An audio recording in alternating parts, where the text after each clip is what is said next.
Assalamualaikum warahmatullahi wabarakatuh. Perkenalkan, saya dengan adik Mutia Kurnia dari unit PNR UPT SD Negeri Birawa 3. Adik akan sedikit menjelaskan mengenai 1. Sejarah singkat Palang Merah Indonesia atau PMI. 2. Sejarah penggunaan lambang gerakan kepalang-merahan. Dan 3. Bentuk penyalahgunaan lambang gerakan kepalang-merahan.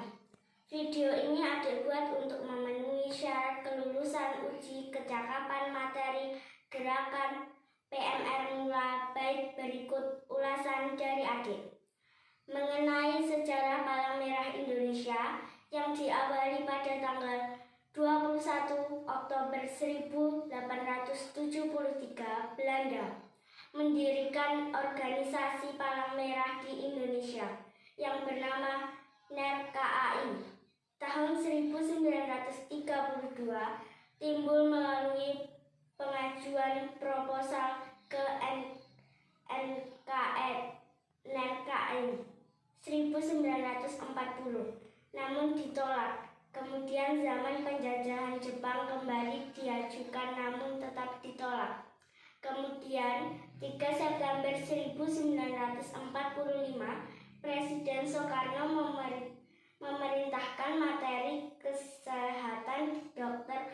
Buntaran Martoatmojo untuk membentuk suatu badan Palang Merah Nasional.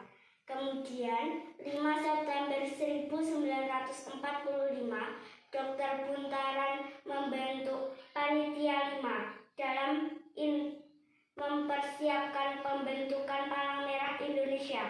Tepat 17 September 1945, terbentuklah Pengurus Besar Palang Merah Indonesia atau PMI dengan ketua pertama Dr.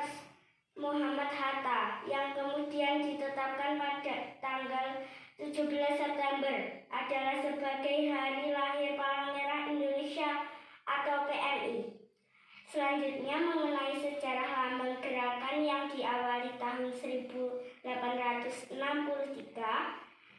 konferensi internasional diselenggarakan di Jenewa dan mengadopsi lambang Palang Merah atas dasar putih sebagai tanda mengenal Perhimpunan Nasional Palang Merah yang merupakan kebalikan dari bendera nasional Swiss sebagai penghormatan kepada negara Swiss.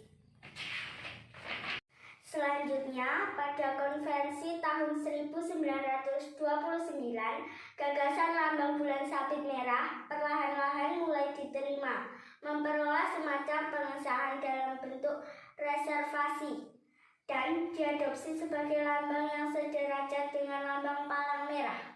Kemudian, lambang singa dan matahari merah di atas dasar putih yang saat itu dipilih oleh Persia atau sekarang Iran, diakui sebagai lambang pembeda dengan fungsi dan tujuan yang sama dengan lambang Palang Merah sejak tahun 1929 sampai 1980.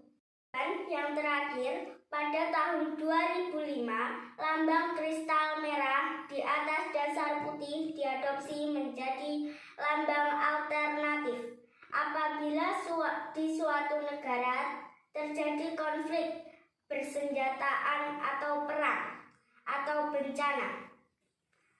Selanjutnya, mengenai bentuk penyalahgunaan lambang gerakan terdapat 3 bentuk penyalahgunaan antara lain sebagai berikut. 1. Peniruan.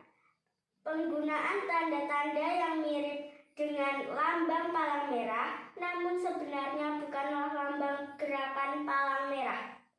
Sekian penjelasan dari adik. Besar harapan adik bisa lulus dalam ujian kecakapan materi gerakan. Wassalamualaikum warahmatullahi wabarakatuh.